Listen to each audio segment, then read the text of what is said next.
Why did you want to write this book? I was sitting in front of couples and individuals, and they all were saying the same thing first. They were all saying, I didn't sign up for this, which echoed my own experience. Many people were saying things like, this must just be me. I'm probably the only person struggling in this. And I wanted to open the door to what it looks like inside real relationships.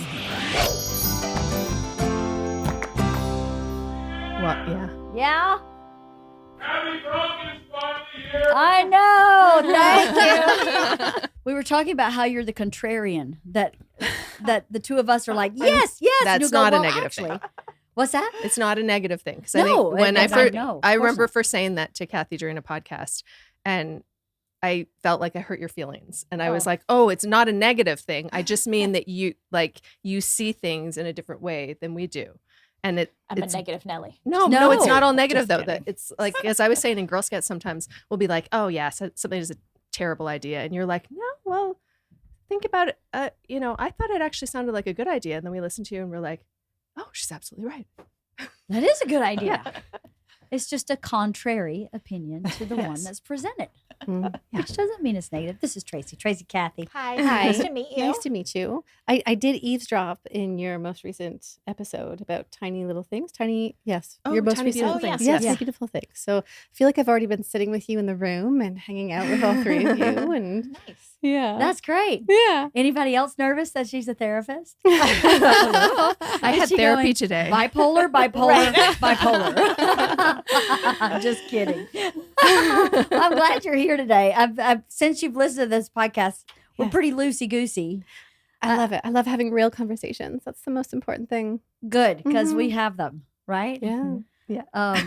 Is this the first time we've had an author? I think it is. I think so. It is. I've had an Yeah. author before, but not as a book club. So this is the first time we've done this like this. This is so cool. And you Yeah. actually have physical copies of my book. I which do. is I didn't pull it out. We but do. yes, Yes. surreal Yeah. to I just got see it earmarked. inform. Uh-huh. I got it all It's got to be such a earmarked. good feeling, right? Mm. Wait, Yeah. you've seen it before? Oh, I've seen it. Okay, yeah. The official copies are in a box at home, so I haven't seen that just yet, but I have seen it. I've read it for the audiobook, so I went through it again. And Yeah. So Yeah. before we Read it tell you 400. what we thought about the book, yes. it looks great for one. thank you. It looks great, but also I love the layout, and we've talked about this. I think was it Rachel Hollis, who her book was similar, where there's like the takeaway at the end of each chapter, which I really loved, and those are a lot of those I Oh, flagged. good. I was like, oh yeah, I'm gonna save this for later. Oh, good. I'm so Yeah. glad to hear that. That just makes it, I think, come to life, especially because it's stories Yeah. of people. And then it's like, here's the piece I want you to take home and really go inside and ask yourself these questions. Oh, it's great. It's great homework. And if you have a significant other that's not a reader, then you could just skip to that action piece because it's all action pieces, right? Yes. And talk about that with your spouse or yourself, or go back and reference that later. I mean, I loved hearing about everybody's experiences, but I agree with you that was really great. Great piece. It's my hope that you can read the book and then go to your partner and say, oh, look, there's Matt and Emily, and wow, we're kind of like them, and he does this. Do you think that's what your thing is? Because that was his thing.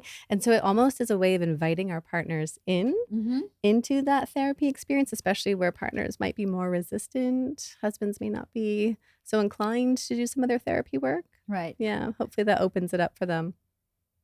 I think it would.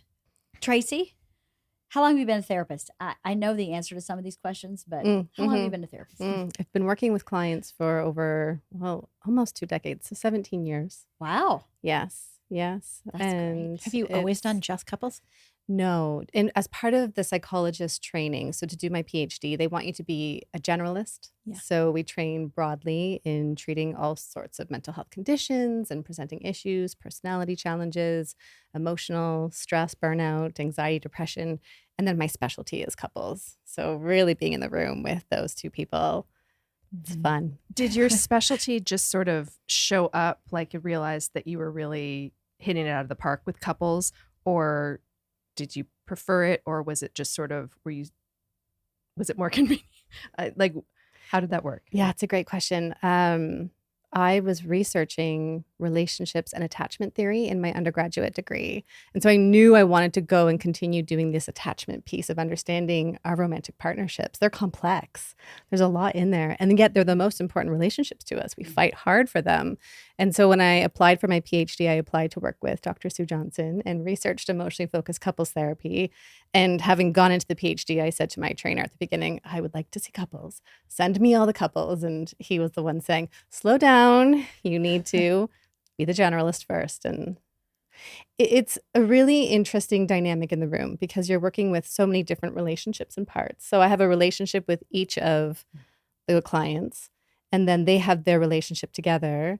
And then they're all doing the work, one person inside of them, and then also that dynamic. So it can be quite complex. That's really cool. I know I had a friend here that was looking for a couples therapist, and I guess her daughter was in therapy, and she'd asked her daughter's therapist for a recommendation, and she said they are so hard to find. Why? Wonder why? Is it because of that complexity you're talking about? Is it a lot more work because you're working at two people at one time, or? There's both in there. So first, I believe that we have long wait lists right now for couples. And the other piece is because of that specialized training and because there is something about yourself as a therapist that has to be able to tolerate that discomfort showing up between two people in the therapy room. I remember early on in my training, I had a couple that would yell at each other through the entire session. Oh gosh. Oh yes. And it's challenging. So for me and my nervous system has to be able to tolerate that and then also be able to de-escalate them. And not everybody wants to be able to or is able to do that in their practice. I also think it speaks to balancing the type of work you do. So I don't see only in just couples. I balance it with seeing individuals as well. Oh, that makes sense. That way it's not all that intensity all the time or that kind of intensity all the time. Your answer makes a lot of sense because I think we've all been in the position where you've been cornered by two people. You're hearing it from both sides and it's very, very uncomfortable. Yes. I remember when Richard and I were first together, we went over to the guy who introduced us, somebody who we'd both worked with. And we went over to their home and I was sitting on a couch about this size in the middle and the wife was on one side and he was on the other side. And they both were literally talking at me in each of my ears about what they hated about the other person. Oh, no. And I was like, he can hear you. She can hear you. And it was the most uncomfortable I've just about ever been. And I mean, it must be just like a little slice of your day. And we're going through the hard pieces too, right? That people come in, and this is the other hard piece about couples therapy, is people want to come in and to feel good right away. We know that people wait until they've had enough. And the next step is going to see the lawyer. And that's the part where they're coming to couples therapy rather than viewing it as preventative and doing it early on. So here are two people who are at their wits' end. They have had years of this distress and they're saying, fix us, just make this better. And I have to keep reminding them, this is going to take time. You didn't get here overnight. These are micro moments over years from even your early days of dating that cemented these patterns that we're having to unfold, uncover, rework, and move forward. Wow. It's brave work. Thank you. That's bravery. I don't know. That'd be hard. It's hard enough to do it in your own home, right? And then you have your own home. Yes. You know? Yes. And my training as a couples therapist certainly brought up some things for me that I can remember leaving at times thinking, okay, we're in a good place. We're good in our relationship. And then other times thinking, oof, this is kind of stirring up something for me that we've got to work through. And that's kind of cool. Cool and hard. Cool and hard, yes. Never a day off then, huh? And then you mix in kids. And that is do I have capacity at the end of the day? Right. So here I am caring for my clients all day. And then at the end of the day, needing a little bit more left for them. Right. Yeah, that makes it challenging. I bet.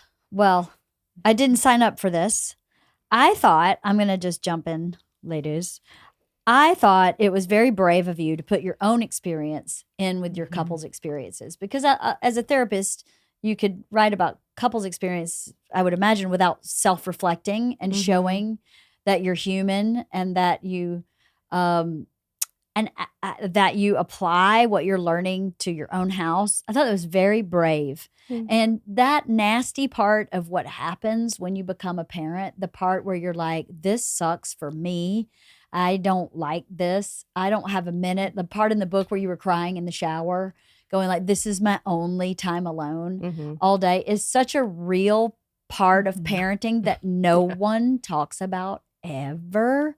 I thought it was really brave of you to put that out there so people could see a therapist. I think people's perception of therapists is that they have no problems. Right. Or they have so many problems that the reason they're in therapy is that they're super screwed up. You know, that stupid stereotypical assumption people make, which is so incorrect. I just thought it was really great that you put all that out there for people to. Yeah, it was brave, but I think it was also made it so engaging because instead of just reading these case studies where some of them may not apply to us. You know, there are some chapters that I thought, okay, I do not have either of their problems. Yeah. But like by inserting yourself into it, it kept it more engaging, like as a story. So I felt like at some point I was reading a novel. I was also reading a novel at the same time by Ashley Audrain, Canadian author. We've got the Canadian connection here, but The Whispers, which I thought, oh, Dr. Tracy could be, all of these people would benefit from therapy, from couples therapy with her. They all had there were some similarities to the couples mentioned in the book. And so it was very interesting. And then it made me realize, oh, this kind of feels like your book is not dry the way some, I guess it's not self-help, but for lack of a better term, remember when we were picking like the type of books that we were interested in reading, and I was like, no more self-help, it's boring. Like some of them are just too dry. And so you really like made it engaging by really focusing on these stories, and that it felt almost like a novel. And then there was the takeaway, the sort of clinical takeaway, or that it was very helpful. So the action item at the end is to self-reflect and do some inner work. Yeah. Yeah. It was great. Yeah, I agree. I like how, like you said, it was almost like a novel. It didn't really occur to me until you said that now, but there was like this nice connective tissue. Like it brought it all together. I thought, I really liked how it was done that way, because some of the books that we read are very dry and they're very focused on only negative aspects and what you do to fix them or whatever. And this was, I don't know, it just felt more genuine. Which you don't always get in these types of books. So I thought that was really nice. Thank you. Yeah. Thank you. That's really meaningful. It was important to me to share stories of real people and of the everyday challenges that we all face, including myself. And my hope is that people can connect to that they can see some part of themselves. Maybe the feedback I've gotten so far is that there's a little piece in everybody that they could see within themselves. Yeah. And that would be my hope. And because, yes, I get that. I mean, I love and promote and offer my clients self-help books, and they're my favorite sections of the stores to go to. And at the same time, if we're not getting through the book and to the good stuff near the end, then we're not benefiting from it. Right. And we learn through stories. We're made up of stories of what we say inside our mind, the stories we tell our friends and colleagues and kids, and in our relationships. And so my goal was to teach through story, and then to also add that human perspective in there, which I know not everybody might want to read about. And they might say, oh, therapist, gosh, I don't want to read about your marriage. And that's okay. And then I think the other piece too is normalizing that it's one thing to know all of these skills and tools, and to be in front of the couple and to be able to work with them with the different interventions and to see them grow and change. And then when you close your office door at the end of the day and you pack all that therapy stuff up in the box, and then I go home and my own stuff is right in front of me. And as a human, I have my own fears and my own narratives and my own previous experiences that show up in my relationship. And I think if I kept myself out of the chapters, it would have said, these are other people's experiences, rather than me being able to say, I am just like you. I loved that part of the book. I thought that was so endearing and humanizing. Exactly that. It was really easy to read. You're a very good writer. Thank you. You know, you can have great information and not write it in a way that is easy to digest and understand. And I never had a problem just flowing through the whole book. I know self-help books for some people are like torture, I think, because you don't really want to learn that stuff. But if you're off in a ditch in your marriage, right, and you need some kind of resource, this book was very easy to read and understand. The other thing that was super, I don't want to say easy, but like the takeaways that you're like, you should try this, do this, right? Like that stuff was very manageable. Like there are some books we've read and I like read the first thing. I was like, are you out of your mind? I am not writing 9 paragraphs. Like I can't be bothered, like whatever. Like it's just overwhelming and I'm not interested. I'm not doing that. I might be closed off. I'm just saying. But like this stuff, it felt very doable and manageable. And it wasn't, I don't want to say negative, but it felt like it was something that was easily accomplished and you could see a result at the end of it. So I thought that was also really a great part of it. Like that, those takeaways are valuable. Yeah, it was a very cohesive book in that chapter, story, then the takeaways at the end. But it also functions in some ways as 2 books where you can just follow the narrative, follow the stories, but then everyone here knows that I like a short book and I like something if it can be said in a pamphlet, say it in a pamphlet. So it was almost like the last page of each was the pamphlet. Like you could take the last page of each, photocopy them and go, okay, I got my pamphlet. This is my little toolbox here. Yeah. It's very true. Not everyone has access to therapy as much. Like you said, there's a waiting list for couples therapy. There's a waiting list for all types of therapy. And I was talking about this with somebody the other day. I don't remember who it was. But when I started on my journey with therapy, I was 23. And when I realized I really needed that work, I read every self-help book I could get my hands on, from Deepak Chopra to Shakti Gawain and everybody in between. I just devoured it because I couldn't really afford therapy. But in the way that I wanted it. Like I would have, I think in the beginning, I would have gone to therapy every day because I was like, oh my gosh, I can get relief for all these problems by working on them, but I could only go to therapy once. So I just ate all these self-help books. So for people who don't have access, those action items are a really great place to start. It may take you longer. It may be more complicated, but at least if it were, I know when I was in that place, I felt like at least I was doing something. I was trying something instead of just sitting there, you know, repeating the same thing over and over again. You know, it gave me a path. And even for those people, like you mentioned, that usually by the time they're at couples therapy, it's when crisis, like complete crisis. So for those people who maybe aren't there yet, but think, okay, this sort of interests me. Like I didn't sign up for this. I think we can all relate to that title. Yeah. And so to read that and go, oh, okay, like have some takeaways to not let it get to crisis mode. And to do the work early. Yeah. To not have to wait until it is so bad before making a change. I think there's this element too, especially with the rise of social media, where we're feeling overwhelmed by all of this information and this need to go into therapy and dig deep. And my hope is that you don't have to be overwhelmed. There are these small things that you could, even if you just read a chapter a week, did the exercise once a week, or went back to it at a different time, that's going to change something inside. It can't help but, right? Yeah. Can't help but. Why did you want to write this book? Wife of the Party is brought to you by Lumi. Do you have teenagers? I have teenagers. And teenagers do not smell good. They have booty BO. They have body BO. They got all kind of BO going on. Well, Lumi is an awesome solution to all the BOs you might have.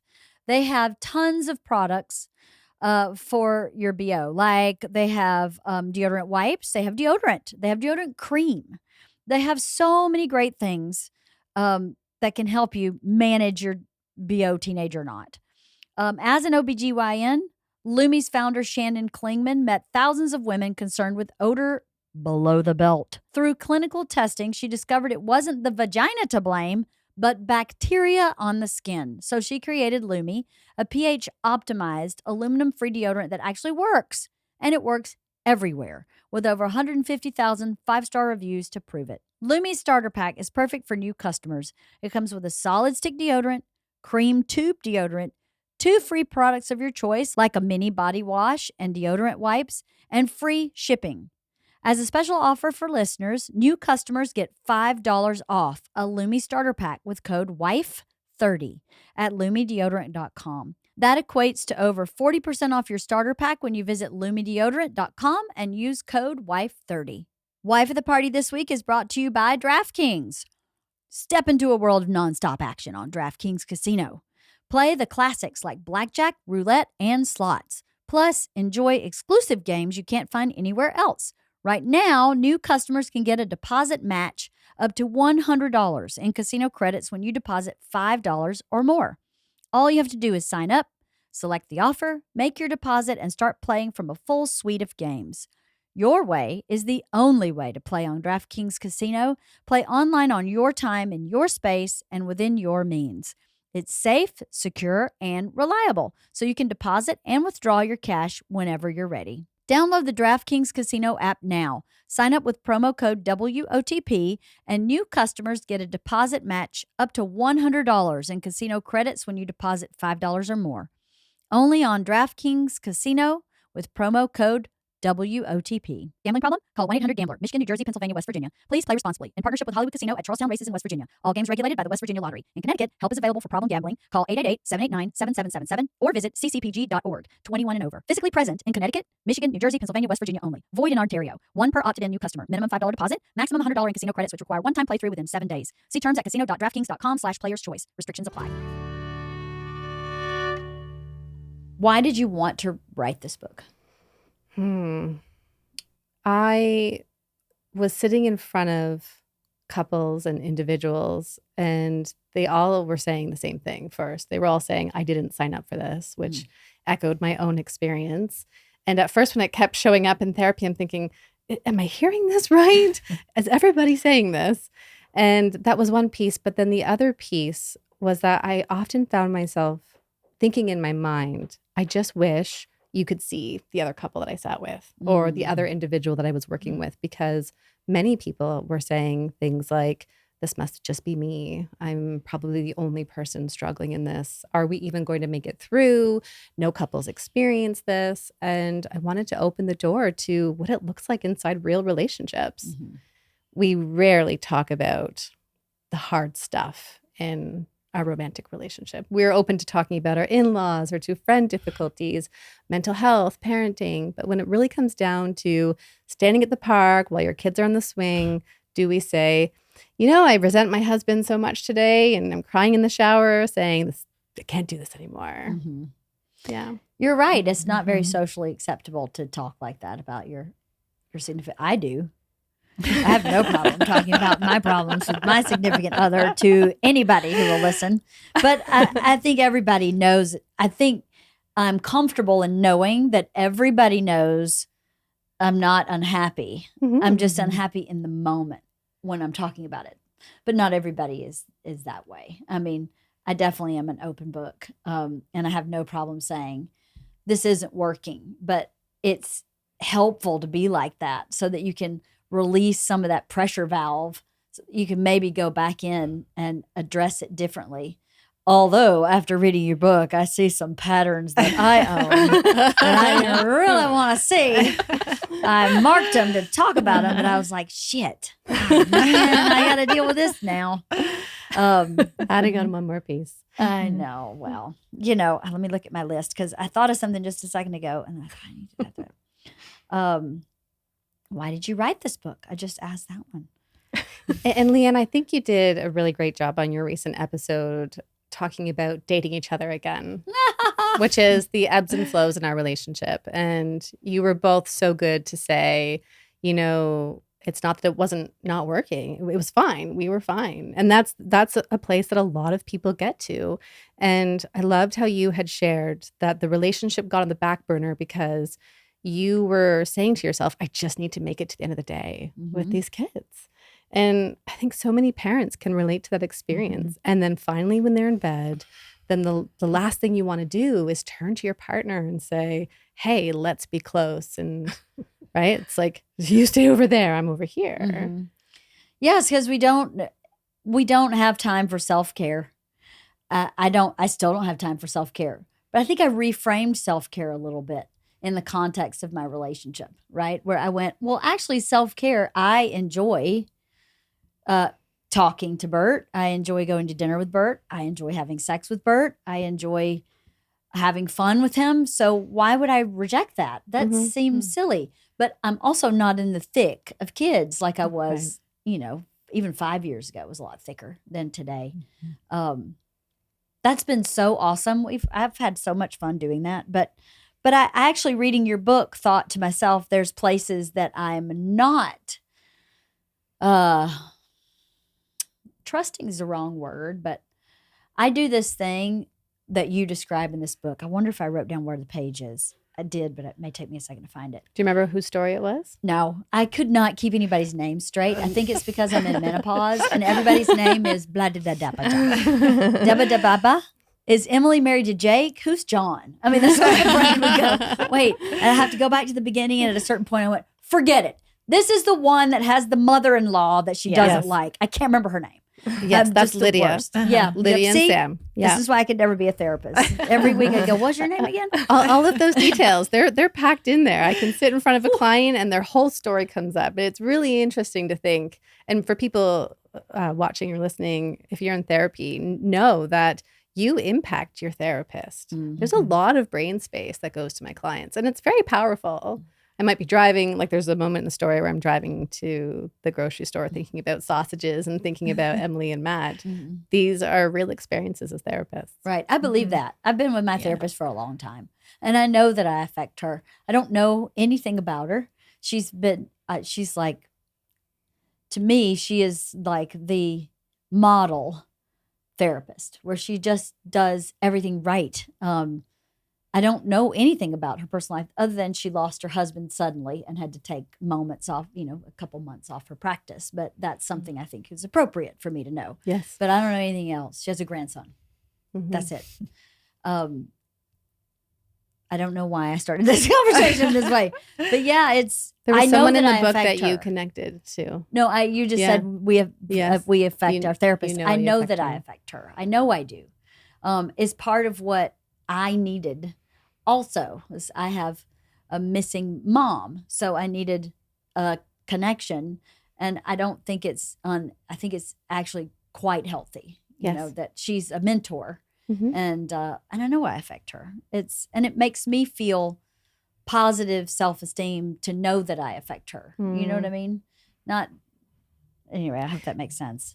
Our therapists become this safe base for us. They become a secure attachment figure in a way. It's a different type of relationship. But when we try out these things in the therapy room, then we leave therapy and go and try it with other people. It's really cool when we can break down the dynamic that oftentimes what happens in the therapy room, I can say, let's step back of this for a moment here. Does this also what you had said and how you said it, does that show up with other people in your life? And let's look at that a little bit more. How could you do this differently? And when we feel safe with our therapists, we can then go out and explore the world and try new things with our partner or friends or in the workplace, that we can explore that. Right. Yeah, we're supposed to feel safe with our therapists. I do. I love my therapists. Shout out to Jackie. Love you, Jackie. The thing what I was looking for was the thing that I do that you talk about with one of these couples, and this is where we started, I don't remember which couple, was the thing I need from Bert is too much trouble to get out of him, so I'll just do it myself. That is my swan song. It's like, it's not worth it. I'll just do it myself. And I read that, I don't remember even where it was, and I thought I had written it down. Corinne and Peter. Was that it? Yeah, I think that's. I didn't think I was anything like them. No. But when you say that, that's so interesting. But when you say like, I just do it myself and I go inside, that in some ways is what she does with Peter. She says, I can't get this from you. You go and shut down. So I'll just keep doing all the things. Yeah, that is what I do. I am big time that way.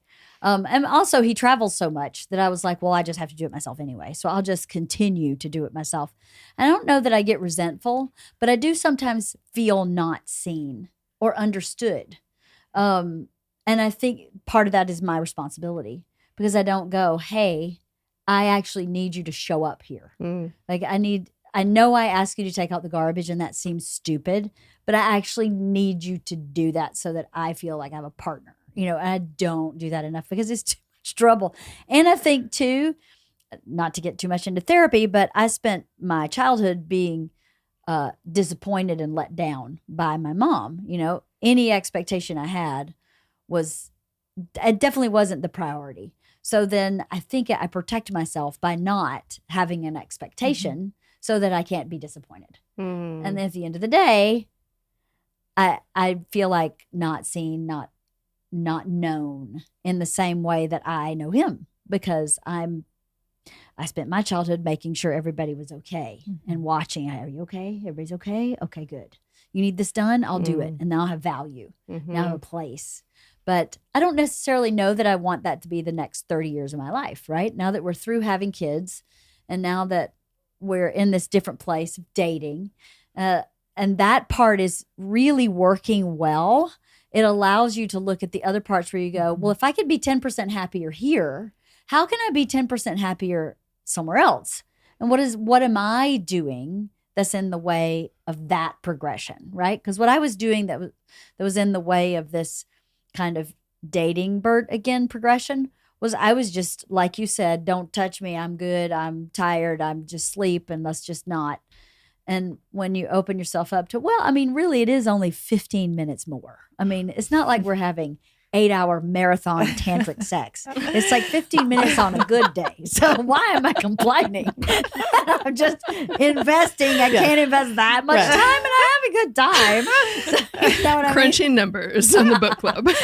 And if we're spreadsheet, I'm just kidding. But if we're talking about intercourse, the average male lasts 3 to 7 minutes. Exactly. So yes, but we do this mental gymnastics of how long is this going to take? How much of my energy? Oh, I don't want to. I've got all of these things to do, and then we shut our bodies down from engaging. And then it's this big thing to do. But afterwards, most people say we should do that more often. Yeah. Gosh, that was really fun. We should do that. I think that's so normal. Like when the kids are so little and just being held all the time or breastfeeding or all of the touching is like all touched out. Yes. Don't sit on the same couch as me. Like Yeah, all touched out. Yeah.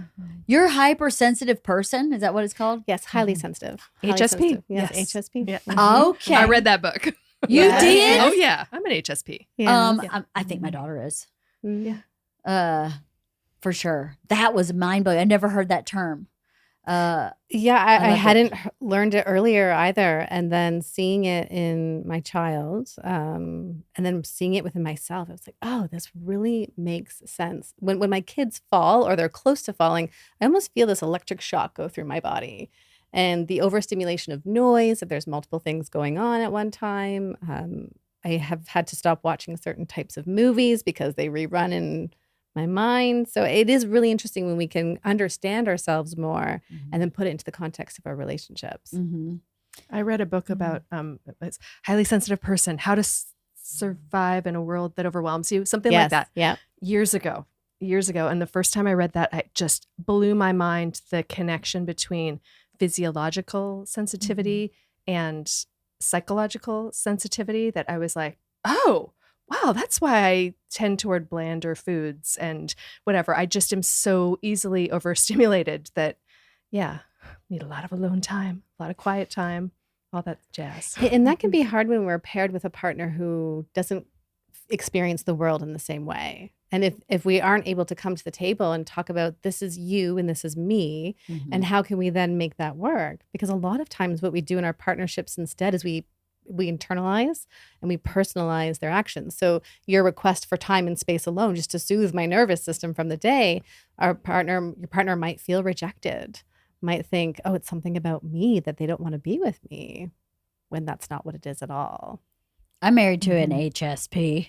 I read your breakdown and went, oh, this explains a lot. This explains a ton of how he processes a moment. I've always, until I read that in the book, I'm going to read a book about this about HSP, because it really kind of blew my mind, because I know something would happen what I perceive as very simple in the grand scheme of life, really a simple, honest mistake. If I hurt someone's feelings by accident, really don't mean to, and say, I'm sorry, you know, I'm so sorry I hurt your feelings. The process that has to happen for Bert after that goes on a very long time, where in my brain I go, why is this still going on? Like I clearly had no malintent. I apologized. There's nothing more I can do, and still he's still so sensitive about whatever it is that was happening, that when I started reading some of the things, I was like, oh, I think he is a highly sensitive person. And I have a nephew, his sister's son, who I read this book and I was like, oh my God, this is what happens for him. Is he gets, now the difference is Bert doesn't need to separate to soothe. I think he actually does need to separate to soothe, but it causes him some anxiety to be away from people, to be alone. He doesn't like that. I think that overloads his senses, quiet and being alone. Whereas for me, I'm like, bring it. That's amazing. But yeah, that really blew my mind. That has nothing, you didn't write a book about highly sensitive people, but you introduced that in the book, and it really struck a chord for me personally. Yeah. So that's cool. I'm going to look at some of the pages. There was this other piece earlier where you said, it's hard for me to say to Bert, I need you in that connected way. And then it comes out as sometimes can you change the garbage? And it's so interesting. So I think this is what we do. So there's the both and here. The one piece is, yes, please take out the garbage. I do need help with the tasks. We're talking about the mental load, the visible and invisible labor. There's a reality there. The other piece is that sometimes instead of allowing ourselves to be open with them, we taskmaster them. And so because what that's doing is it is this kind of surface or outside way of saying, let's connect, when going deeper can feel really hard. Because it's scary to say to our partners, I'm feeling so raw right now and I don't know what it is. Could you just come and give me this like tight squeeze right here? That would help me to feel good. And then, and I know this because I can connect to that as well. It's much easier to say, did you do the dishes? Did you empty the garbage? Right. Yeah. But that's not the deeper connection that we're looking for. Yeah. And deeper connection is scary. It can be really scary, especially if your experience with deeper connection growing up was not positive. You know, if you didn't get what you needed. I got a great deep connection with my dad, thank God. But my mom, I didn't. So I think sometimes that confuses me. What is safe, what is not safe. And, you know, that being the other to someone who might be highly sensitive person, I'm speculating, might be highly sensitive person, it's hard too, because you feel like I need to have a simple conversation about my feelings, and it definitely will not be simple. Right. There's layers. It will not be simple. It will not be simply received or processed, because then, hey, you know, it makes me feel cared for if you take out the garbage, might not be received as, oh, I understand. Oh, I see. Okay. Yeah. That's not, right. Could you imagine Bert going, yeah, oh yeah, I got it. I'm so glad you shared that with me. I actually see what you're trying to do here, LeeAnn. Thank you. Right. So then we tie in, when we're thinking of heterosexual relationships, then we tie in what men are taught. And a core theme for men in therapy that I see is that their deeper struggles are around adequacy and fears of failing and worthiness. And so oftentimes when the female partner, when the woman says, I need help, I'm overwhelmed, can you do the dishes? They hear, you're not doing enough. Wow. Ooh. They hear you're failing. Oh, did you see the dominoes click and pay? I understand something. Wow. Now. Okay. Yes. Interesting. And I did a presentation with a group in the military with the family, so with the wives and their spouses are deployed. And we had talked about how they're trying to connect their partners across the world. And they're, you know, she's at home with 2-3 kids telling her husband who's deployed, I'm having such a hard time. And she's like, and then all he says is, well, have you tried? Maybe you just need to. And she's like, I'm not asking for a solution. can you just listen to me? Yeah. And I reframed that for them. I said, it's interesting because that adequacy piece of, am I a good partner? Am I a good dad? Am I a good husband? I'm all the way across the world. I'm not there supporting you in this. That stirs up for a lot of men. That's that deployed example. But I think that day-to-day piece, and often then what shows up is, I think of kind of the narrative that can show up is, I asked you to do the dishes. I didn't say you're not good enough. Isn't it interesting how men and women are so differently wired? So I read that book, Men Are From Mars, Women Are From Venus, a million years ago, which I have major notes on. But one of my takeaways from that, Bert read it when we first started dating, and I seriously have some serious notes on that book. But one of the things that really stuck with me is that we are wired so differently, and we process the same thing differently because we are meant to be different, right? I didn't like how he said things like, women just need to shop.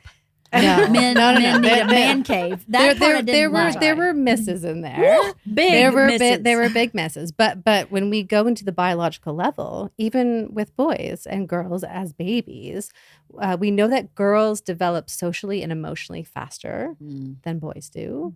And in terms of language development, girls develop faster than boys do as well. With my own kids, I can see it. My daughter has complex feelings and ideas and negotiations in relationship already compared to my son, who's very motivated by building and movement, even though we've raised them in an environment where everybody plays with trucks and everybody plays with dolls. And, right.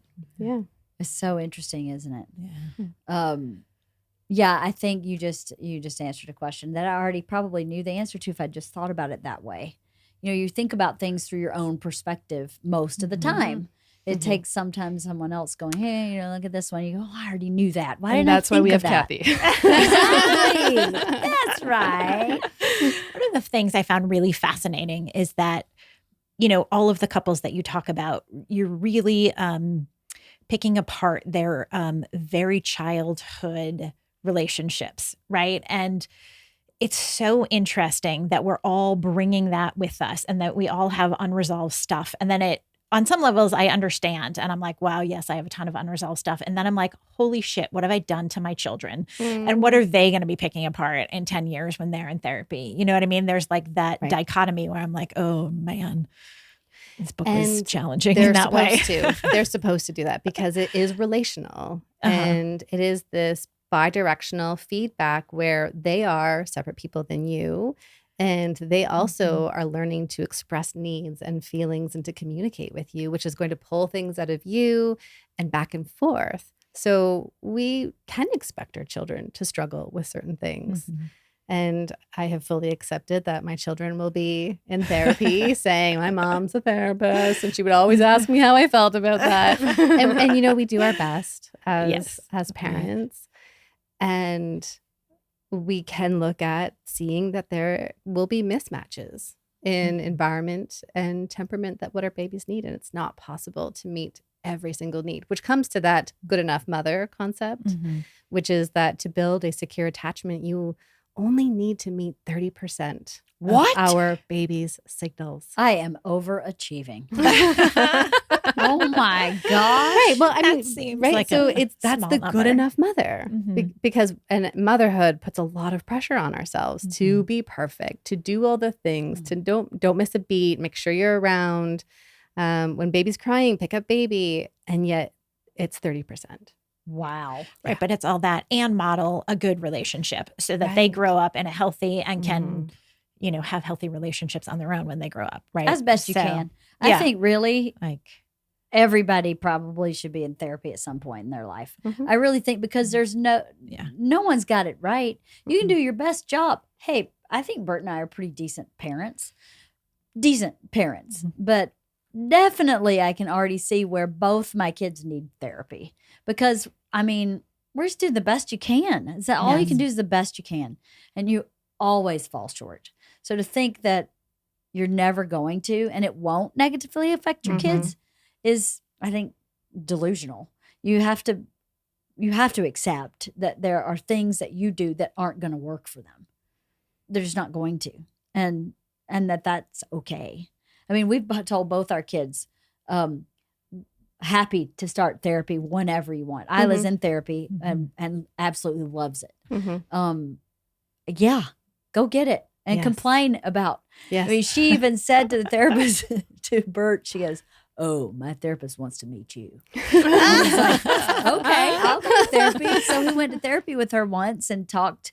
And just because he went absolutely and sat on the couch with her and spent that hour, I think it meant even more to her that he was willing to do whatever and willing to show all his flaws. And apparently he doesn't think he has any flaws, which he was very, very vocal about in this therapy session. But how much that helps Isla to go back the next week and go, see what I'm talking about? This is what I'm dealing with. Highly sensitive person. And he showed up, right? And he showed up. He could see that it mattered to her, which then teaches her so much in there.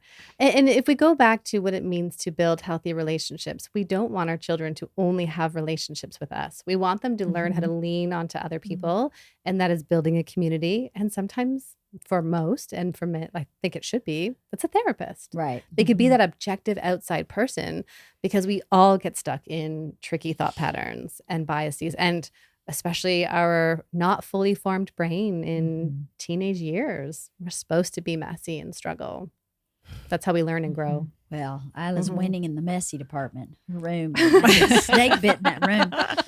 I highlighted several things that I just thought were amazing that you wrote. I'm going to just read a couple of them. And Kirsten, I saw that you're earmarked some. So if you have any you want to I took terrible notes. I earmarked a ton, and then I didn't go back to do my secondary work. I wrote notes. Let me see.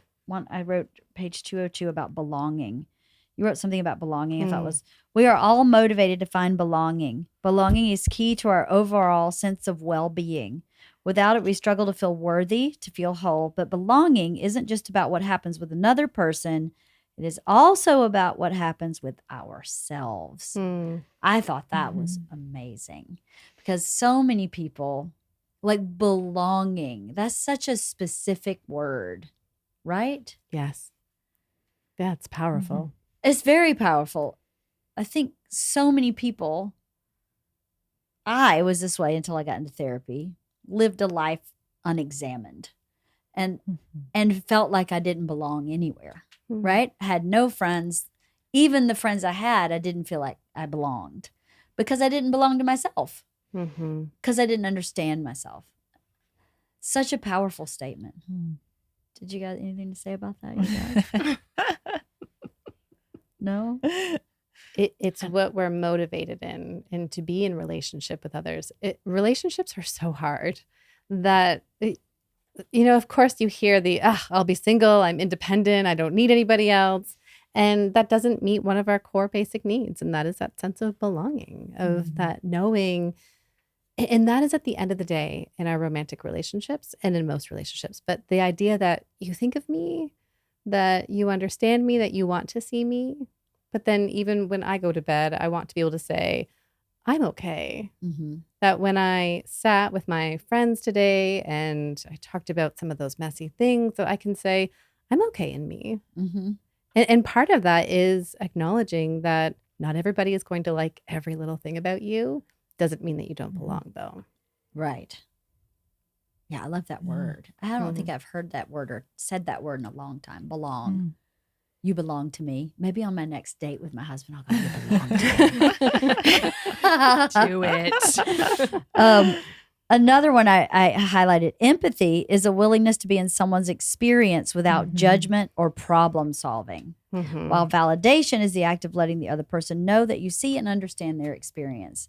I thought that was, I love clarity, right? Yeah. That was so clear, and the difference between empathy and validation. And I loved that, because without judgment is the piece that I think is missing a lot, is that you can say, oh, I feel for you, but you still have that piece of judgment, and that's not really empathy. I thought that was just such a clear way of expressing what that is, so that you can act on that. For me, that clarity helps me behave a certain way. if I don't have a clarity like that, I may continue a behavior and not understand it because I need that kind of clarity. That was really great. Great statement. Yeah. Do you have one? I do have one, actually. So we all have heard this idea about recharging our batteries like a bazillion times, but I think the way that you wrote it hit in a way that I think it was really more specific than just this idea of, yeah, okay, charge your battery. Sure. What does that mean? But you have here, we wouldn't let our cell phone battery drain to 10% before jumping onto a big meeting. We plug it in multiple times a day. But we often let our own energy battery drain to empty. Recharging can be as small as 5-minute activity.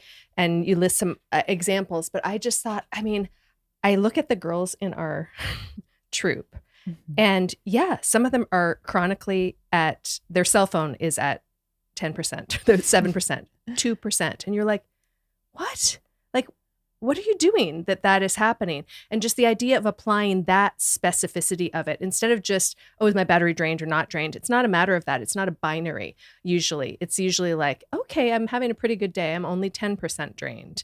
Or today has been like, a racing tornado and, oh, I am at 3%. I need to just turn off the lights and like recharge. I think that you did a really good job of explaining that sort of context to that instead of just like, yeah, recharge. Oh, we all need to recharge our batteries. What does that mean? It's so vague.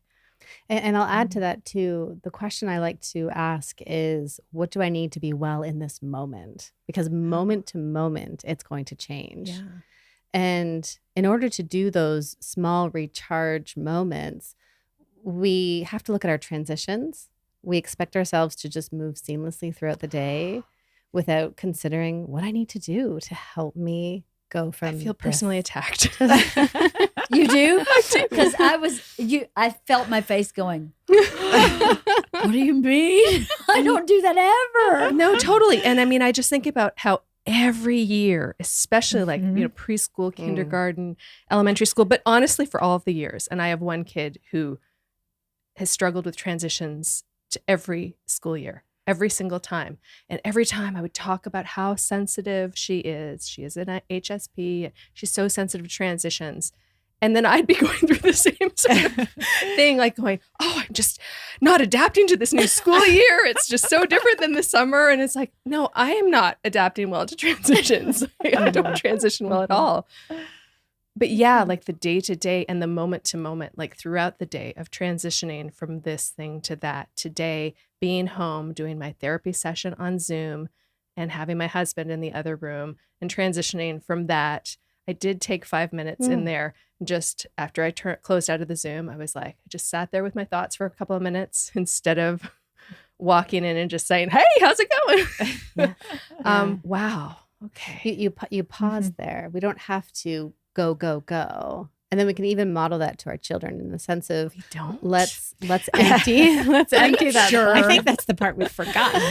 Not sure. That must be a Canadian thing. Yeah. Maybe. Well, Kirsten failed that. I'm failed. She's been over here a long time. Okay. She's an expat. So this really, it was something I had to learn along the way as well, especially becoming mom. And one of my clients that really stands out for me was a dad. And he would tell me about the ways he's burnt out. And I would reflect this back to him. And he would tell me, yeah, I'm going to work. I'm driving in. I'm on a meeting. And then meeting back to back to back. And then I get in the car, hands on the steering wheel. I'm gripping and I'm getting home thinking about what I have to do when I get home. And then I'm there. And then my son just needs me. And then I'm flying off the top. I'm like, yes, of course you are, because you haven't paused to breathe in any way. And this idea of, could you take that car ride as a way to transition?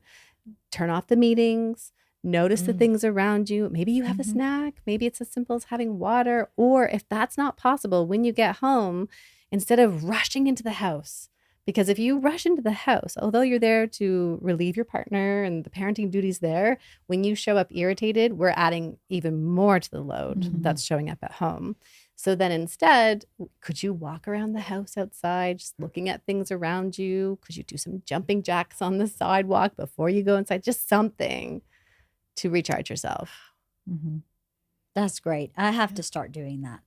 I think a friend of mine just said to me the other day, she gets up 15 minutes earlier, just 15 minutes every day, and sits in a chair in her room in silence and sits there. Sometimes she journals.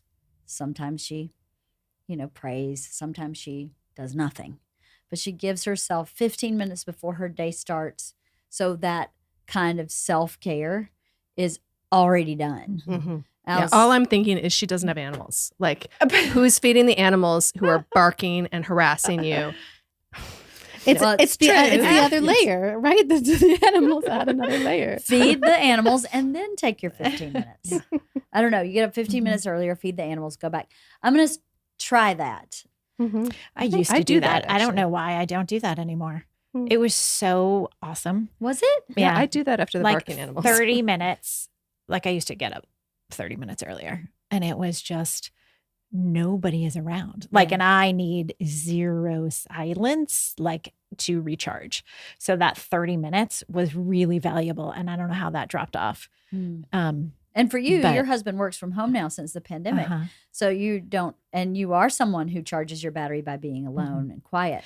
And he is someone who does not at all. No, not at all. And he is convinced that, like, when I'm recharging my battery, just walking by and like giving me a peck on the head or whatever is okay. And I'm like, it's not. Leave me alone. Oh, Stephen would purchase a Steven-sized baby Bjorn and put it on her belly. It's very and just true. Be like, so anyway, what are we doing today, Kat?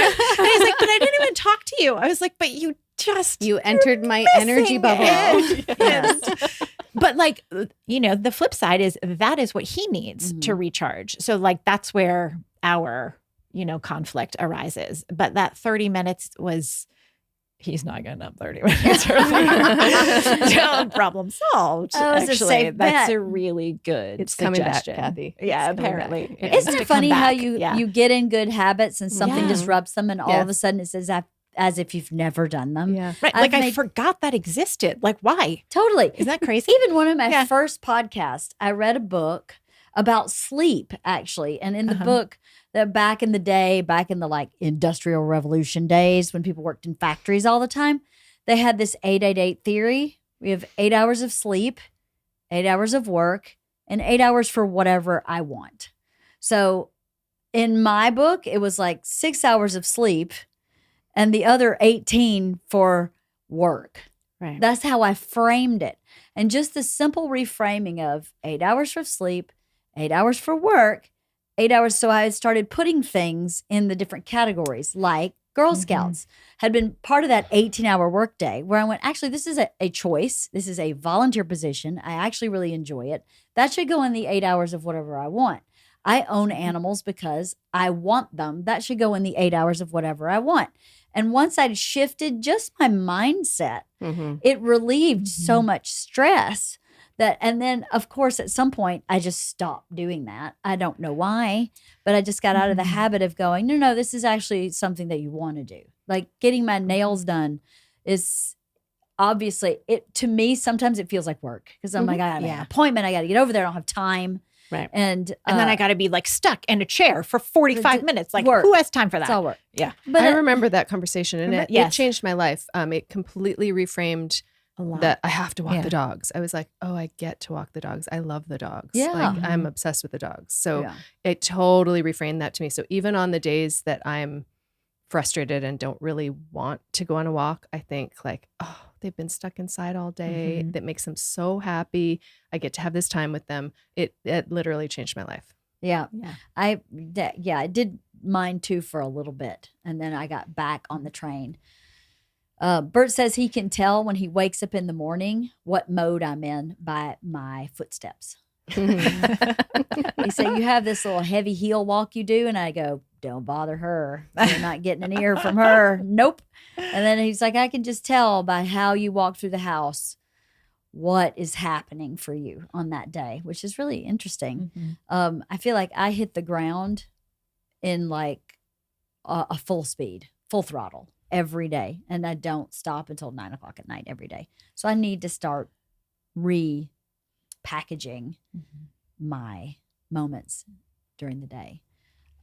These are the human struggles that we all have. We find really good routines and then something derails us or we slide off of it, and that's just life. And then we need to have these little check-in moments for ourselves. But that's like the extra added bonus of therapy, right? They remind you that like you've derailed yourself for no real apparent reason, or maybe there's something going on that's valid or whatever. But, you know, like to have that outside person to be like, hey, wait a minute. This used to be better for you, or this could be better for you in the future, you know? We're also really, I think of a lot of my clients, we're really good at minimizing the weight of our experiences or different events that are happening. You just being on tour and how much that weighs on somebody, how much that's changing in your life, something shifting in your job, with your relationship, a significant a move. You don't have to label it as significant. A move is a significant life event. Yeah. And we downplay it and the impact it has. Survival. Just had that conversation with my therapist where I was talking about an illness of mine, and I said, "Oh, but you know, it's not cancer." And she was like, "Stop it, stop it! You're minimizing." Right. But it's a survival technique to an extent, you know, is to make it. To make it through something. To make it so you can carry it. You know, if it's so heavy you can't carry it, you're not going to make it. I think that's part of what you do, why you do that. I highlighted something. I have a couple more things to talk about in this book.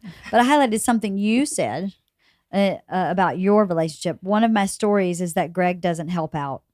Despite knowing that this story originally comes from hearing my mother lament, I have to do it all myself.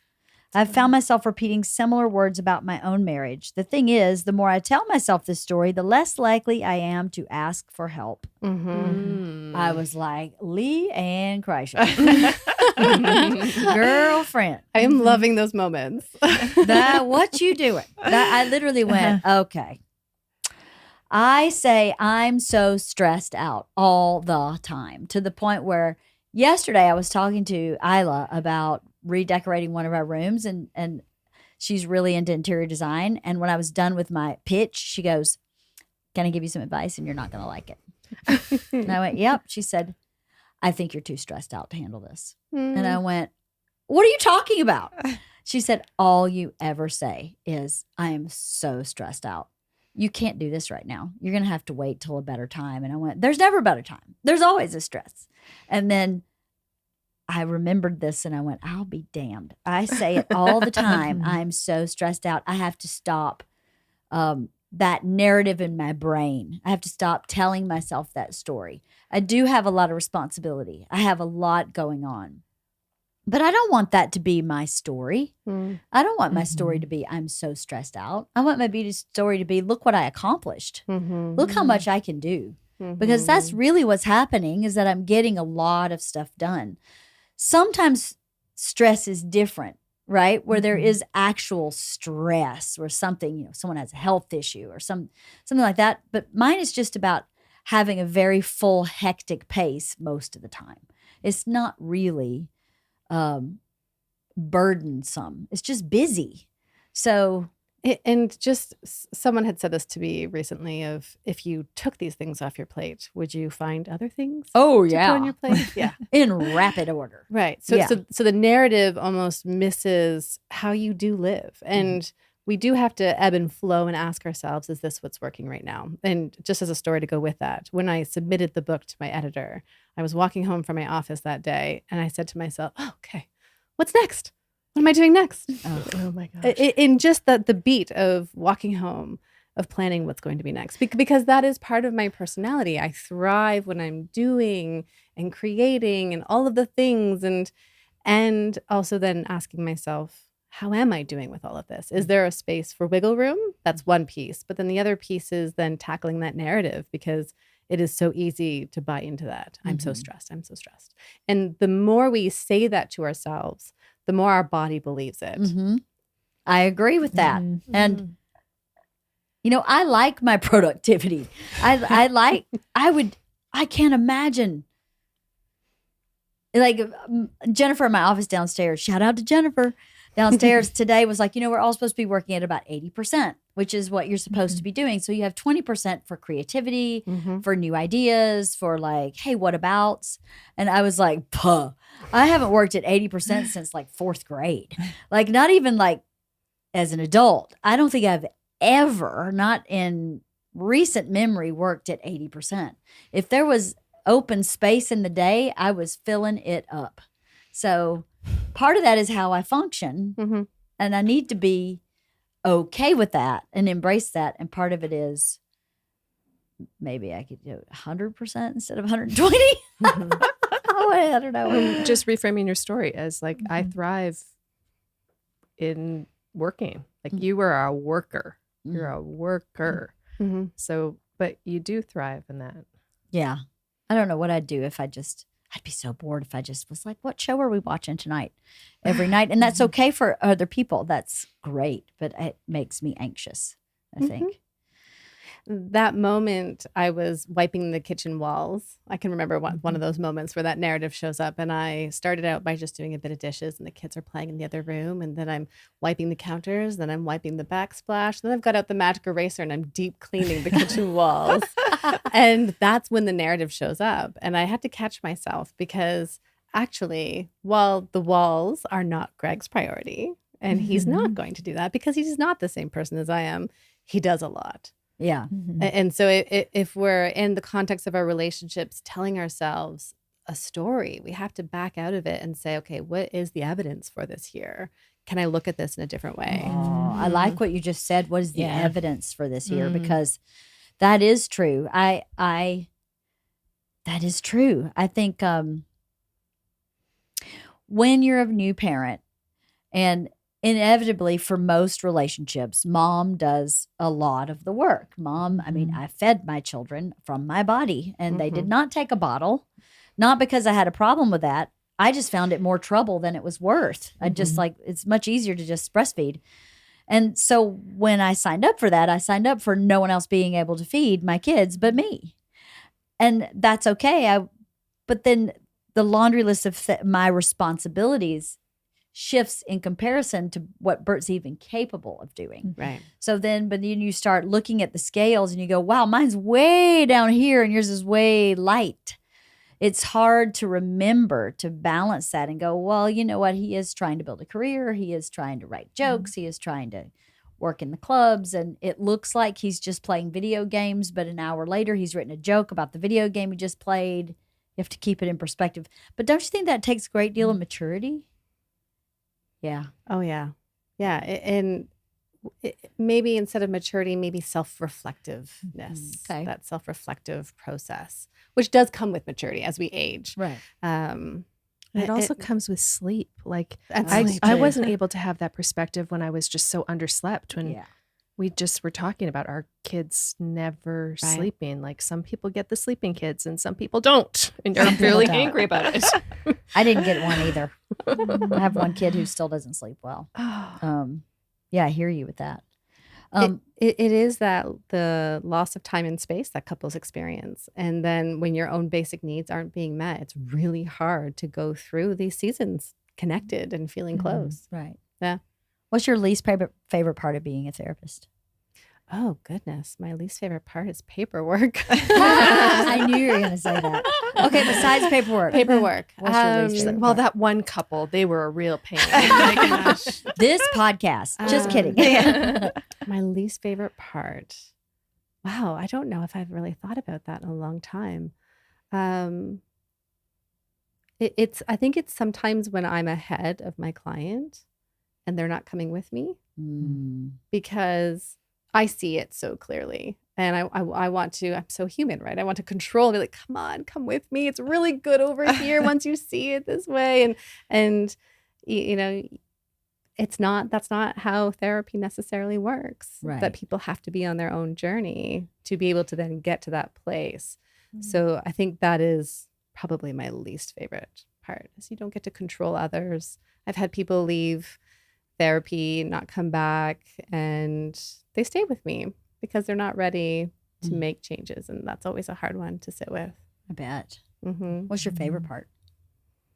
The vulnerability, just being able to see people's real humanness and their willingness to tell you all of the messy stuff. I'm a human. They're telling me their things, and that's risky because they could feel a sense of rejection or judgment, which is not for me to sit in that space as a therapist at all. But then to see the growth. I've had some growth moments with clients recently where we have both sat in teared up eyes because of how much they've grown and changed over time. It's very meaningful work. That's amazing. Mm-hmm. That's really great. Your action item that I loved the most, I loved all of them, but the one I loved the most was learning how to repair. I'm not going to read the whole thing, but there were 4 A's, right? Yep. Acknowledge, ask for your needs, apologize, appreciate. And I thought, what a tool to teach your children those 4 A's and to model for your children, and how fulfilling you would feel in all your relationships if you just approached conflict from those 4 A's. That this was a really important page. If you don't take anything else away from the book, that would apply to your work, the lady that checks out at Target, your kids, your in-laws, your mailman. I just loved that page. I thought of all the pages, that was my favorite one because it can be just applied. It's so universal and easy. And easy. And easy to wrap your head around. Acknowledge, ask for your needs, apologize, appreciate. Especially the appreciate, because I've been accused of not being an easy apologizer. I disagree with that. I apologize very easily when I can see my fault. When I can see my fault. If I can't see my fault, I have a hard time. I do. When I don't understand what I'm apologizing for, I feel like I'm lying, right? So I don't want to be a liar, so I get very confused. But when I read appreciate, I thought, that's the piece that might be missing from my apology when I don't understand the apology. I will be the first to say sincerely, I'm sorry, when I completely understand what's happening, right? But sometimes when I don't, that appreciation part, I think, would bring me to, it doesn't matter if you understand. Sometimes, Bert has said this our entire marriage. Sometimes I don't need you to understand. I just need you to be sorry. And I'm like, well, but I'm fucking lying to you. But I'm lying to you if I don't understand. I don't appreciate that he needs the apology. I don't appreciate that. That appreciate part really, I was like, oh, I don't do that. Or I don't do it enough for sure. That was cool. Anybody else have a favorite part of the book? Anything that stands out? Just all of the takeaways, really. Yeah. And again, I just cannot stress how brief they are. Like, Yeah. they're so short. It's like part of a page, and that's just honestly like that is key for me. I'm always complaining about like, what? 500-page book? Why are we reading a 500-page book for book club? We don't have time for this. I don't have time for 5 pages. That's just 500. I didn't sign up for this. You did not. I did not sign up for that. I didn't sign up for this book club. No. Let me see if there's anything else that earmarked. The piece about the repair I really like to ask people is, did you see your parents repair? Is that a joke? Do people say yeah ever? I don't come across many that say yes, but because what we see is we see the blow up, or we see someone leaving the room. We see an external expression of anger. And our parents likely did something behind the scenes, maybe to repair in some way. But as children, we don't get to see that. So we just see the boom, but we don't see the processing forward. That's something I've been really intentional with Greg is when I make a mistake, which I've learned to hang out in the mistake. I've learned to be a quick apologizer, but it wasn't before. And now with the kids, I'll say it in front of them. I'll acknowledge that I did that. I know that's not really good. And that's not what you intended. It's not what I intended. And moving forward from that, because it's such a key skill. Like it can change things. But the piece behind that is stepping out of our egos that like to be right, that want to say, it's my way, I'm right, you should see it my way, instead of being able to say, we're 2 different people. Right. We view this differently. It's okay for us to experience it this way. That wasn't my intention to upset you in that way. And I can see how it affected you. Right. Yeah. We do that sometimes. We will make sure our kids knew that we made up, but not always, but sometimes we do. But my mom would resolve conflict by divorcing, which was super clean. It was really clear. Goodbye. There's one more thing that really struck me, and I know we're going back because I was kind of wrapping this up, but I'm going back because this one really struck me. My desperation to be seen has made it impossible for me to see us anymore. Not you anymore, but us. I thought that was amazing. I experienced that myself, and I received that from my husband, where he's so desperate for me to understand him. He cannot hold on to the two of us. And I thought, I am going to talk about my participation in this and also his. Because when he can no longer see us, I only see myself. Right. Because I'm like, if you're fighting for you, then I'm going to fight for me. Because if I go to us, you're going to take it to you. And now it's mano y mano and it's over. And if I can get us to both see this piece, I think it will recalibrate so many things in our argument. We don't argue very often. It doesn't happen very often. But when we do, I think what typically happens, because Bert is very sensitive, is that he starts fighting for himself to the point where there's no middle. And so then I won't stay in the middle because I'm like, you're just going to swallow me whole. So I'm going to fight for me now. And that's a bad habit. It's just a habit, I think. And I understand where his comes from. He has a lot of anxiety. He has a lot of experiences where he was on a TV show for a while. He wasn't like this when we were first married, but he was on a TV show for a long time where his life was in danger quite a bit, not even joking. And he felt like no one was fighting for him. So he would just dig his heels in and fight for him. He actually ended up with diagnosed PTSD and went to treatment for it because he was fighting for his life every day, he felt. And he felt like no one saw that the way he saw it. And it shifted how we fought in our relationship. Right, because it's a threat. And so when I go into threat mode, I have to protect myself. My brain, my nervous system can't tell whether I'm in front of a bear, the memory of the bear, or in front of you. That's exactly what happens. And I know what's happening in the moment. I know, like, he's at an 11 and this is a number 3 issue. And how do I let's get down to like a 6 and then maybe we can get in. And I can't get him in the middle because the minute I start going to the middle, he gets more intense about his side. Because for him, the middle is an opposition to him. So the only thing I can do is agree with him. And so then I go, well, I'm not doing that because I don't agree with you. And if I don't agree with you, I can't lie to you and say I agree with you. And then 2 days later when you've calmed down, go, you know what? I actually didn't agree with you. That's not healthy either. But that one sentence, my desperation to be seen, makes it where I can't see us, is so clear that I think I can read that when we're not fighting and say, this is what I experience when we're arguing. Do you experience this also? If so, let's remember that the next time we get in this place so we can go back to seeing us. I'm hoping that will work. I think you really hit the nail on the head that your writing and your analysis is very clear. It's very clear. So a lot of the time I was just reading it going, yeah, that makes sense. That makes sense. And so there were a lot of things that I didn't highlight because it was like, yeah, it totally makes sense. It didn't feel like as dramatic an aha moment because it was so clear. But yeah, that's such a clear way of saying that, the not seeing the us.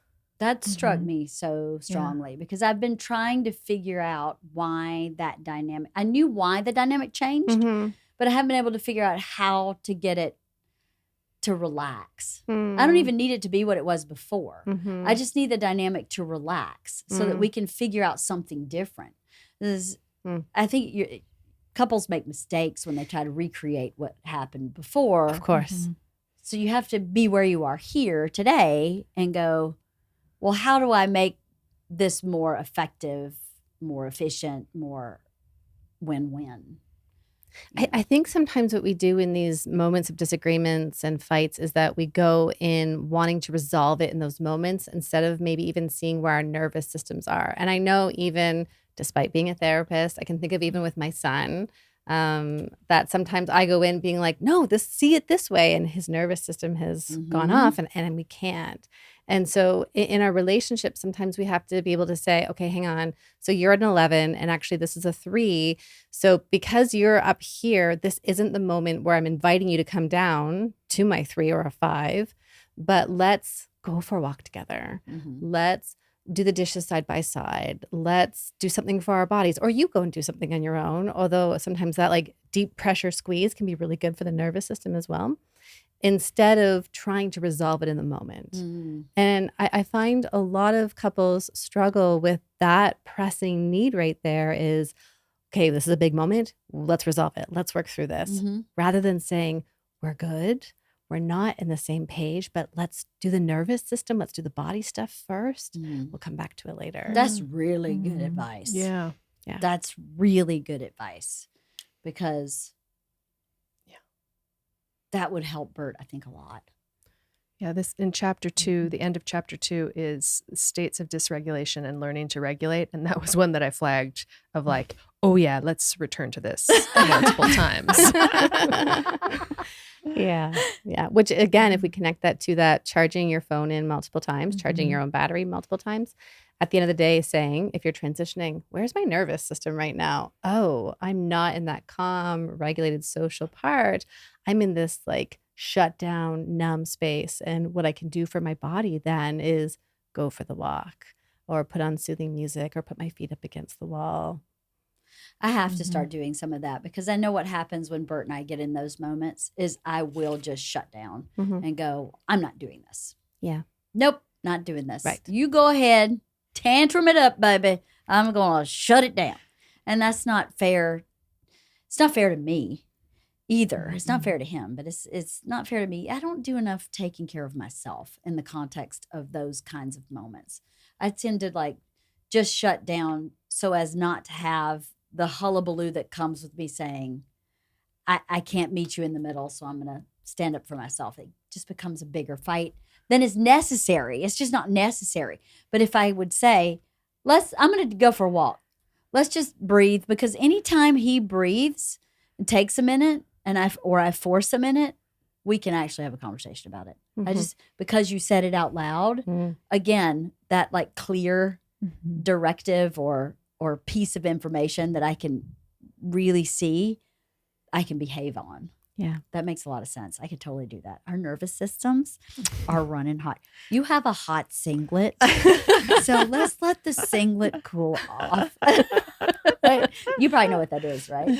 No. The singlet is a part of your brain, I guess. My daughter has like processing issues. Yes. And this doctor did a scan of her brain, and she's like, okay, so she has the hot singlet. And I was like, what does that mean? He was like, impulse control problems. Well, your singlets run hot. They're impulse. They're very emotional. Right. They're very reactive. Kids, and her singlet's firing hot. So just know when she gets upset, it's going to go 0 to 90, got a hot singlet. And I was like, I bet that's hereditary. I bet that came from the genes. I know somebody else that has a hot singlet. Anyway, so we jokingly in our house say, oh, you got a hot singlet, do you? Here we go. Here comes hot singlet. Well, I loved this book. I thought it was great. Yes. All the thumbs up. Yes. Thank you. All thumbs up. Yes. It was Agrees. really wonderful. Thank you. Even for, Cathy agrees. I And that's do something. agree. Yes. That's I something, really- Dr. Tracy. I don't feel like you talked enough. Is there anything that I cut you off or anything more? No, you didn't cut me off. No, I forget. I didn't really take a lot of notes, but I remember feeling like after the first chapter going, oh my God, I'm screwed. We have so much work to do. Like the first chapter really, like, I forget, it was about like shutting down and like responding to one another. And I was like, oh God, we're going to have to address some issues, I think. That was the one that stood out to me the most, more so than anything else. But yeah, I love that it is, the word that keeps coming back to me is concise. Like everything in this book is super concise and manageable and bite-sized and doable and whatnot, which I think is really great. It's not always that easy. So It's heavy work. it is to really hear heavy that, work, yeah, but that's fantastic. for it to be broken down in a way that's very digestible and doable is really important. There are so many books that don't do that, that I think this is very valuable. And whether you're in couples therapy or not, I think people can benefit from it. You know? Yeah, because I would say that So- the three of us are all in really happy marriages and really minor discord when there Totally, is. That it's yeah. very like that we're all very happy that we all have husbands who are very involved and in touch with their feelings and, you know, all that jazz. But it still was very helpful and productive to read it. So I agree. I learned a ton. I was Yeah. very happy I read your book. Thank you. And I'm very happy that you came down. Thank you. Yeah. This is Thank you fun. for Yeah. having me here. This is fantastic. It's my first book club for the book, and just to Exciting. So have- wait, when does it actually come out? it comes out September 12th. Oh, like Yes, soon. so Very soon, exciting. 2 Okay. weeks. Well, yeah. congrats. And just to hear your words and what stuck out for you is just so meaningful. That's really what I want for the book, is for people to connect with the stories. And then to have some of those aha moments of, oh, that's me. Okay, I could do that. This is manageable. It's not just me. I'm not alone in this. So yeah, thank you so much. This has been such a gift. I'm so glad you came. Thank you. Yeah, and I thank hope you. that for your book too. I hope people find it and they learn and they grow and they become happier, more fulfilled people. That's our job on the planet, right? Is to always be growing. The one thing that's constant is change. So if this book fast tracks some change for the better, that's amazing. What a gift to the world you give to be a therapist and to put your own personal life out there, and your experiences as a therapist is a real gift. So thank you for sharing that with Thank the you. world, and thank you for coming today. Thank you. Thank you so much. Thanks.